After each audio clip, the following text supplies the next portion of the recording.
Hi, I'm Angela Dooley. As you've probably seen in the media, bullying in youth is a very serious issue and has been the focus of a very large nationwide initiative following the self-inflicted deaths of several bullied youths. In October of 2010, President Obama submitted an anti-bullying video message to the website of the It Gets Better project, which is a worldwide campaign to bring awareness to and combat bullying. In his video, Obama says, "It is so important that as adults, we set an example in our own lives and that we treat everybody with respect." This connection between bullying in children and bullying in adults is well documented, and many studies show that bullying begins at home by parents who generate and sustain feelings of anger and hostility in their children. These same parents are the ones who likely show up in the workplace every day and inflict upon others that same aggressiveness. So it is vital that if we want to make a difference in the lives of our children, that we also focus on bullying in the workplace, and it only makes our lives better as well. The goal of this video is to present some of the current research on bullying in the workplace and provide information that might lead to answers to the following questions. What exactly is bullying in the workplace, and is it really a problem? How does it affect both individuals and the organization? What is currently being done about it? And what can we as employees do about it? So first question, is bullying in the workplace really a problem? Well, a lot of emerging literature demonstrates that workplace bullying is a significant problem and that abusive workplace behavior and supervision is particularly common. According to a 2010 Zogby International survey of over 6,000 American workers, 35% reported being bullied at work and another 15% had witnessed bullying at work. If these numbers are representative of the U.S. workforce, and the survey research shows they are, then an estimated 53.5 million Americans are being bullied at work. Other interesting facts from this survey include only a little over half of bullies are men. The majority of bullying is same-gender harassment, men target men and women target women, and subordinates are most often targets. So clearly, employees see workplace bullying as a problem. But what actually is this problem? What is workplace bullying, and how is it different from the normal frustrations and behaviors of employees? So what is bullying? Results from a 2007 poll of U.S. adults by the Employment Law Alliance found that the most cited instances of abuse and bullying included yelling or raising one's voice, public criticism of job performance, interrupting in a rude manner, sarcastic jokes, and ignoring. The 2010 Zogby survey's results also included verbal abuse such as shouting, swearing, and name-calling, threatening, intimidating, and humiliating in a cruel manner, both privately and in public. The Healthy Workplace Bill, which has been introduced in 17 states, defines bullying as abusive conduct and states its basic cause of action this way. It shall be an unlawful employment practice to subject an employee to an abusive work environment. Abusive conduct is defined as conduct with malice taken against an employee by an employer or another employee in the workplace that a reasonable person would find to be hostile, offensive, and unrelated to the employer's legitimate business interests. The abusive conduct must also be so severe that it causes tangible harm to the employee. The bill gives the following examples of abusive conduct. Repeated infliction of verbal abuse, such as the use of derogatory remarks and insults. Verbal or physical conduct that a reasonable person would find threatening, intimidating, or humiliating. The gratuitous sabotage or undermining of an employee's work performance. And attempts to exploit an employee's known psychological or physical vulnerability. Okay, so now we know a little more about what constitutes workplace bullying, but does it really cause harm? What is this tangible harm that the Workplace Bill talks about? Well, the American Management Association compiled lots of different research studies on the effects of bullies in the workplace, and the results are pretty straightforward. Effects range from organizational issues such as increased use of sick leave, increases in medical and workers' compensation claims, loss in productivity, increased turnover, and overall lowered employee morale. Physical and psychological health and safety issues include stress-related symptoms such as hypertension, gastrointestinal problems or sleep disorders, depression, PTSD-like symptoms, which can lead to workplace violence and even employee suicide. Abusive work environments also create fear and mistrust, resentment, hostility, feelings of humiliation, withdrawal, play-it-safe strategies, and hiding mistakes.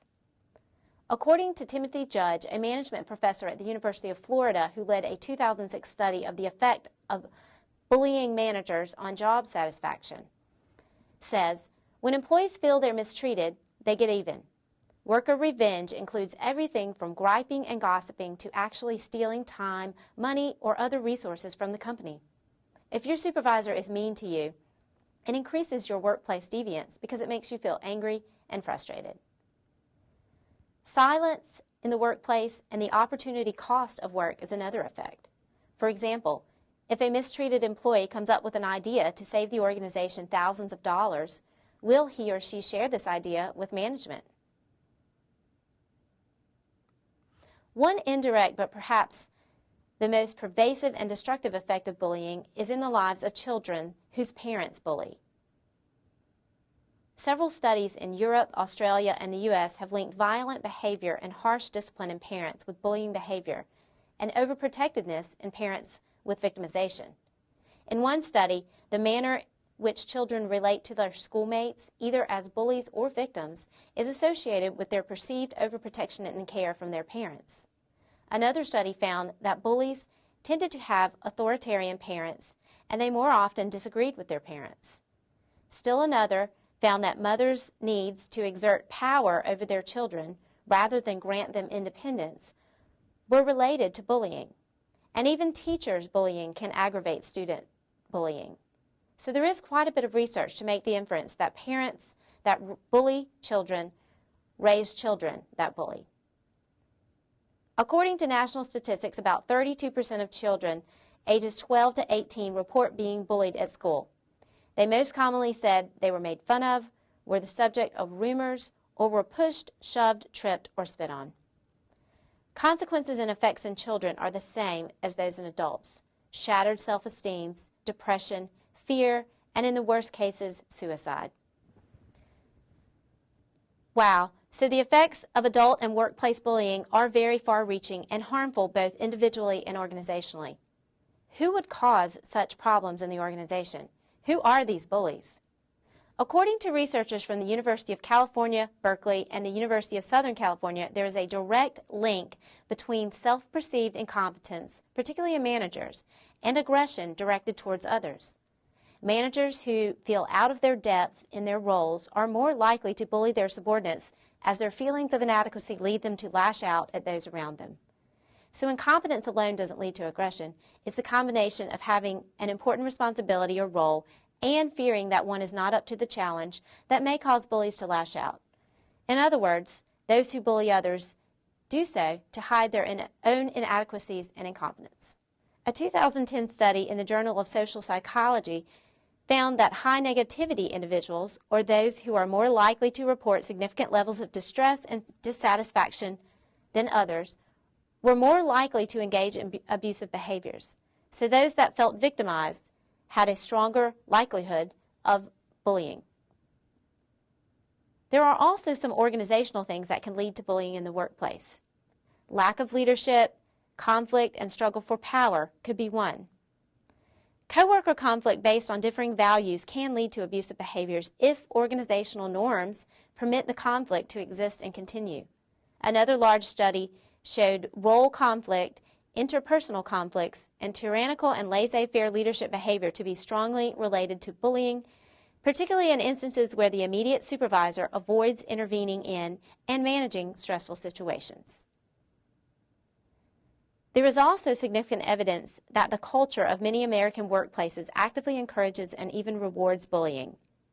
When organizations encourage performance above all, discourage collaborative efforts, and stress the importance of managers over workers, they enable people to bully to get the job done. Finally, a mismatch of skills and job may also contribute to the phenomenon, along with a lack of training. An August 2007 survey in conjunction with HR.com found that almost half of organizations surveyed had no training programs for new supervisors, and within those that do have programs, almost none measured the program's effectiveness.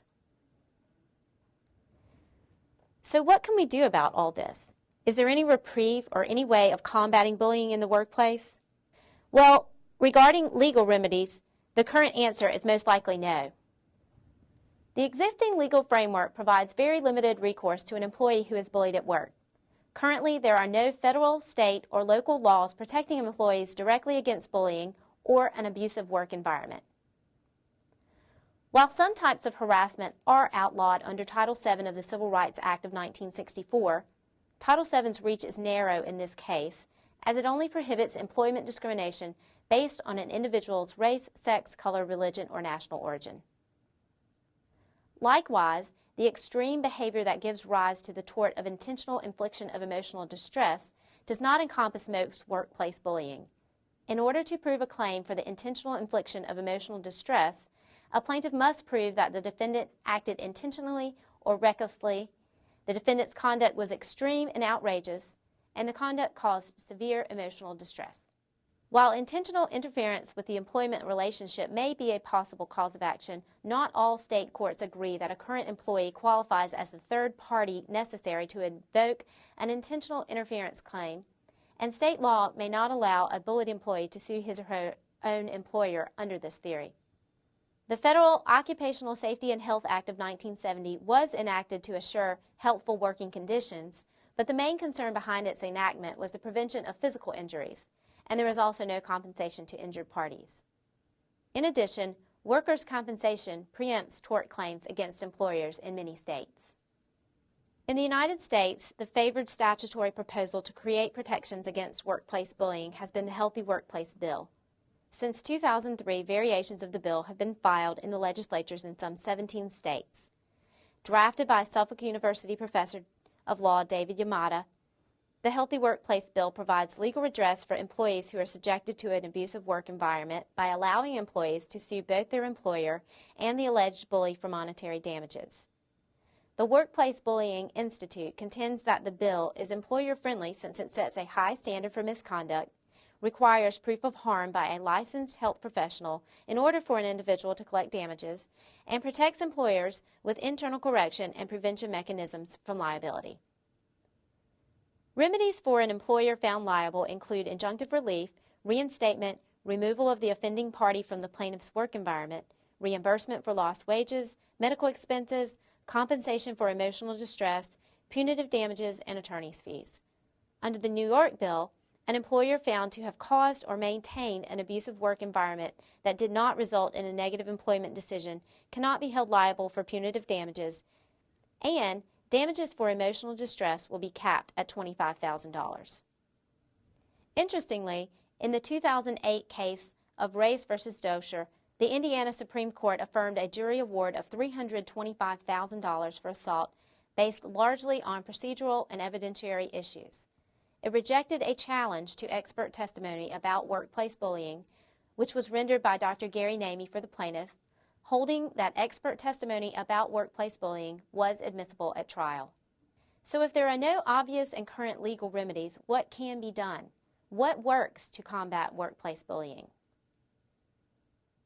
Employers can provide formal training programs, particularly to new supervisors, that include follow-up procedures and a way to measure success. Most employers' harassment and discrimination policies do not cover workplace bullying. Including bullying as a prohibited behavior in employment policies can help potential bullying in the workplace. Formal rules and etiquette, such as codes of conduct, can also set forth clear standards of behavior. There is no denying that most workplaces will have employees with different management styles and personalities and an ordinary dose of tension, stress, and conflict.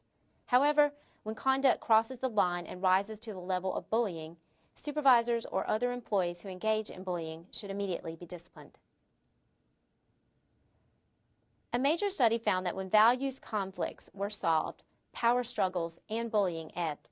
Also, successful managers and consultants applied conflict moderation, mediation, and coaching strategies to combat and prevent bullying.